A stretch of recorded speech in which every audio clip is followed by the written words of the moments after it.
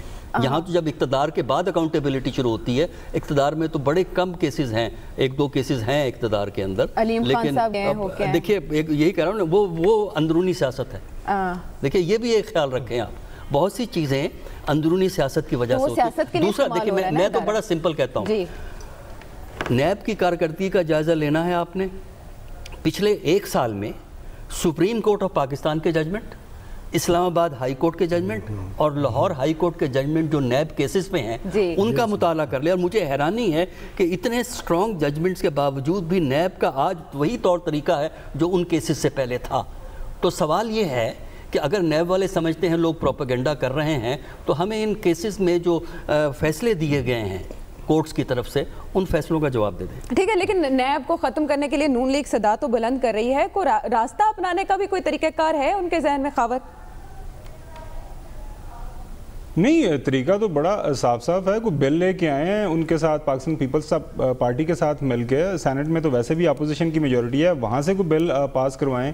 کوئی مسودہ تو سامنے رکھے نا کہ وہ چاہ کیا رہے ہیں. نیب کے قوانین کے اندر وہ تبدیلی کرنا چاہ رہے ہیں تو وہ کس طرح چاہ رہے ہیں. جی باقی اصل مسئلہ وہی آ جاتا ہے عائشہ, کہ ہمارے ملک میں بدقسمتی یہی ہے کہ چاہے کوئی ملٹی ڈکٹیٹرز ہوں یا ہمارے جمہوریت پسند سیاستدان, وہ 5 سال سے زیادہ کوئی آگے دیکھتے ہی نہیں ہے. جنرل مشرف آیا, جو بھی حالات و واقعات بنے, کو ہو گیا, ایک سپریم کورٹ کا فیصلہ آ گیا, 3 سال تک پورا اختیار دے دیا گیا کہ آپ جو بھی قوانین کے اندر تبدیلیاں کرنا چاہتے ہیں ملک کے اندر, کرپشن ختم کرنے کے لیے ریفارمز لانا چاہتے ہیں کریں. وہ 1-2 سال تو جنرل مشرف اچھے چلے, اس کے بعد انہوں نے دیکھا کہ جی یہ تو کام ہی بڑا زبردست ہے, طاقت کا نشہ. اس کے بعد پھر وہی نیب جی تھی جس نے احتساب کرنا تھا, وہی پھر جس طرح کاف لیگ بنی سب کے سامنے ہے. اس کے بعد پاکستان پیپلز پارٹی 2008 میں آئی, آپ کو یاد ہے 2008-06 کے اندر وہ چارٹر آف ڈیموکریسی بھی سائن ہوا لنڈن کے اندر. اس میں یہ بھی تھا ہم بالکل نہیں ملیں گے, کچھ نہیں کریں گے, ہم جمہوریت کا بول بالا لے کے آگے چلیں گے. پھر اللہ جنرل نصیب کرے بینظیر بھٹو صاحبہ کی جو ملاقاتیں ہوئیں سب کے سامنے جنرل مشرف کے ساتھ, NRO ہوا. اس کے بعد آ جاتے ہیں نواز شریف صاحب نے 2013 کے بعد جو کچھ کیا وہ بھی آپ کے سامنے ہے. یاز صاحب نے تو پورا زبردست طریقے سے احاطہ کر دیا ہے. اگر آپ یہ کہیں کہ اس ملک کے اندر نیب یا نیب جیسے کسی ادارے کی ضرورت نہیں ہے, تو میں ہرگز اس کی سپورٹ نہیں کرتا. کیا ہمارے ملک کے اندر کرپشن نہیں ہے؟ کیا ہمارے ملک کے اندر جتنے ابھی یہ کیسز چل رہے ہیں مختلف عدالتوں کے اندر, سپریم کورٹ سمیت, وہاں پہ جو ایویڈنس رکھا گیا ہوا ہے اتنا بھاری بھرکم سا, کسی کے جو اکاؤنٹ سے اتنے کروڑ نکل آئے تو کسی کے اکاؤنٹ سے اتنے ارب نکل آئے, کسی کی پراپرٹی کسی چوتھے بندے کے نام, بے نامی اکاؤنٹس کی جو حد ہے اس ملک کے ساتھ پچھلے 72 سال کے ساتھ ہوا کیا ہے. اور جب آپ نے نیب آرڈیننس میں ترمیم کی تو آپ نے 60% اختیارات تو نیب کے کلپ کر دیے تھے, تب تو ایف آئی اے کا کردار ہی زیادہ ہوا. دیکھیں میں وہی کہہ رہا ہوں کہ ایف آئی اے تو ڈائریکٹلی چیف ایگزیکٹو جو ہے پرائم منسٹر یا حکومت وقت کے پاس ان کے اختیارات ہیں. اس طرح کے جو انڈیپینڈنٹ ادارے ہیں, امریکہ کے اندر ہے یا ہمارے ہمسائے کے اندر CBI کام کرتی ہے, انڈیا کے اندر ہے, ایک انڈیپینڈنٹ ادارہ ہونا چاہیے. اس ادارے کو ریفارم کرنے کی ضرورت ہے. یہ جو ماحول بنا ہوا ہے, پرسیپشن ہے, ریالٹی ہے کہ نیب کسی کے کہنے کے اوپر اپنا سارا کام کرتا ہے, اس کو دور کرنے کی ضرورت ہے. وہاں کی جو تعیناتی ہیں اس کو اچھے طریقے سے آپ آگے لے کے جانا کہ کس طرح کرنا ہے, بجائے اس کے کہ لیڈرز اپوزیشن اور پرائم منسٹر بیٹھ کے اپنا مرضی کا ایک بندہ لے کے آئیں. پوری دنیا کے اندر اس طرح کے ادارے کام کر رہے ہیں. ادارے جو ہے انڈیپینڈنٹ ادارے کے قیام کی ضرورت ہے. انڈیپینڈنٹ پر انورٹڈ کاماز ہیں. بریک کے بعد آتے ہیں واپس.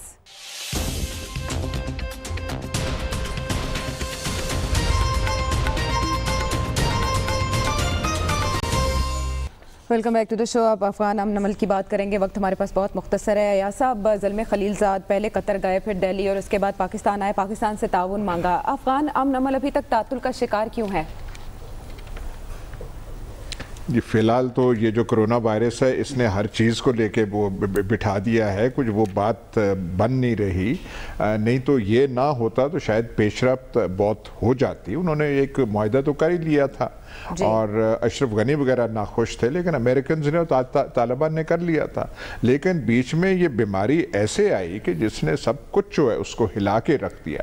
تو فی الحال تو مسئلہ اور جہاں پہ عوامل ہیں وہ چینج نہیں ہو رہے. وہ 2-3 اشرف غنی ہیں, عبداللہ ہے, طالبان ہے, امریکہ ہے, لیکن فی الحال جو ہے کرونا وائرس نے اس سارا جو ایٹماسفیئر ہے اس کو خراب کر کے, مخدوش کر کے رکھ دیا ہے. اچھا, ویسے ملیحہ لودھی سلمان صاحب اس سے اتفاق نہیں کری. وہ کہہ رہی ہیں کرونا وائرس سے کوئی لینا دینا نہیں ہے, یہ افغانستان کی اندرونی صورتحال ہے جو بات نہیں بننے دے رہی. اس پہ نا زلمے خلیل داد جو افغانستان کے بارے میں امریکی نمائندے, ان کا جو ایک بیان دیکھ رہا تھا اخبار میں, انہوں نے کہا کہ افغانستان کی ترقی میں تو ہم انڈیا کا رول مانتے ہیں, لیکن افغانستان میں امن کے حوالے سے انڈیا کا کوئی رول نہیں ہے. اور وہ آ کے ہمارے آرمی چیف سے بھی ملے ہیں. پاکستان نے ایک پازیٹیو رول ادا کیا, لیکن جہاں تک یہ اشرف غنی اور عبداللہ وہاں پر وسیع البنیاد حکومت کے قیام میں یہی رکاوٹ ہے. اور کیوں رکاوٹ ہے؟ سب کو پتہ ہے کہ اشرف غنی صاحب نہیں چاہتے تھے, اور طالبان کی اہمیت امریکہ نے بنائی تھی, اس لیے کہ طالبان سے انہوں نے لڑ کے دیکھا 18 سال. انہوں نے پھر کہا کہ یہی وہاں کی سیاسی قوت ہے. اور اب ڈنگ کیسے نکلا ہے؟ وہ تو $1 ارب کی امداد کی کمی ہوئی ہے نا, اس سے انہیں سمجھ آئی ہے, چونکہ وہ امداد جانی تھی افغان فورسز کو, اور جب افغان فورسز کو وسائل نہیں ملیں گے تو میرا خیال طالبان کی اہمیت, اور طالبان ابھی خاموش ہیں. دیکھیں انہوں نے ایک معاہدہ کیا, انہوں نے نہ امریکی افواج پہ حملہ کرنا ہے نہ ان کے اڈوں پہ حملہ کرنا ہے, لیکن یہ جو رکاوٹ پیدا کر رہے ہیں اور یہ انڈیا کی شیر بات پہ کر رہے ہیں, تو ان کی اہمیت ہر آنے والے دن کے اندر ختم ہوگی. امداد کی بندش جو ہے یہ بڑا اہم فیکٹر ہے. دیکھیں اندرونی جھگڑا جو ہے نا اس کا 2 ڈائمنشن ہے. ایک تو یہ ہے کہ اشرف غنی اور عبداللہ کے ساتھیوں میں چپکلش ہے, تو لہٰذا ان میں سے کوئی بھی یہ پہل نہیں کرنا چاہتا کمپرومائز کی. دوسرا اس میں جو ایشو ہے وہ ہے پریزنس آف وار کا. کابل کی حکومت نے بھی چھوڑنے ہیں, طالبان نے بھی چھوڑنے ہیں, اور وہ اشرف غنی اس لیے نہیں چھوڑ رہا کہ کہیں اس کے جو مخالفین ہیں عبداللہ وہ پھر اس پہ الزام نہ لگائیں کہ یہ جھک گیا ہے, یہ ڈر گیا ہے. تو اس وقت جو اشرف غنی ہیں وہ ایک ہائی ڈگری کا جو افغان نیشنلزم ہے اس کو پروجیکٹ کر کے اپنے فیوچر کو سیکیور کرنے کی کوشش کر رہے ہیں, لیکن ان سے ان کا فیوچر سیکیور نہیں ہو رہا, کیونکہ جب امریکی وڈرا کر جاتے ہیں, جو کہ کچھ فورسز انہوں نے وڈرا کر لی ہیں امریکہ نے, اگر وہ وڈرا کر جاتے ہیں تو اس کے بعد جو افغان کی سٹیٹ ہے وہ بغیر امریکہ اور نیٹو کی فنڈنگ کے چل نہیں سکے. ٹھیک ہے, اور اب پاکستان کا جو تعاون ہے یا کردار ہے, کیٹلسٹ کا کردار ادا کر سکتا ہے سچویشن میں. خاور دیکھیں ہم تو اپنا کردار ادا کر ہی رہے ہیں, لیکن بالکل صحیح بات کی گئی کہ کرونا وائرس کی وجہ سے وہ ایک جو مومنٹم بنا ہوا تھا نا افغان عمل کی وجہ کے لیے, اس کے اندر بالکل رکاوٹ پیدا ہوئی ہے. اس سے پہلے ٹاپ نیوز جو دنیا کی چند ایک تھی اس میں افغان پیس پروسیس کے حوالے سے بات ہوتی تھی. اب یہ کیا آج کی سب سے بڑی خبر کیا ہے کہ وائٹ ہاؤس کے اندر 2-3 لوگوں کو کرونا وائرس جو ہے پازیٹیو ان کے ٹیسٹ آ گئے ہیں. تو ہر روز بیچارہ پریزیڈنٹ ٹرمپ تو اسی وجہ سے پریشان ہے کہ جی ماحول کس طرح آگے لے کے جانا ہے, الیکشن لڑنا ہے, وہاں پہ اکانومی ہے. اگر کرونا وائرس نہ ہوتا تو اب تک میرے خیال میں کافی زیادہ پریشر بھی بڑھتا. ہماری جو ریجنل طاقتیں ہیں, چائنا ہے, رشیا ہے, وہ بھی اس کام کے اندر کو ہاتھ بٹاتے. لیکن حال واقعہ تو ہر ملک کی حکومت اس کو سب سے ایک ہی جو بڑی پریشانی لاحق ہے وہ ہے اس بیماری سے جان کس طرح چھڑانی ہے. اور باقی یہ ہے کہ پروسیس چل رہا ہے, کچھ پرزنرز ایکسچینج بھی ہوئے ہیں, کوئی 1000 کے قریب طالبان کے لوگ چھوٹے بھی ہیں, اور اب دیکھتے ہیں کہ اب آگے جو کس طرف یہ سارے معاملات چلتے ہیں. ناظرین ہم نے آپ کے سامنے رکھی, آپ نے جانی رائے ہمارے تجزیہ کاروں کی. پروگرام کے حوالے سے فیڈ بیک دیجیے گا. اگلے پروگرام تک کے لیے اللہ نگہبان.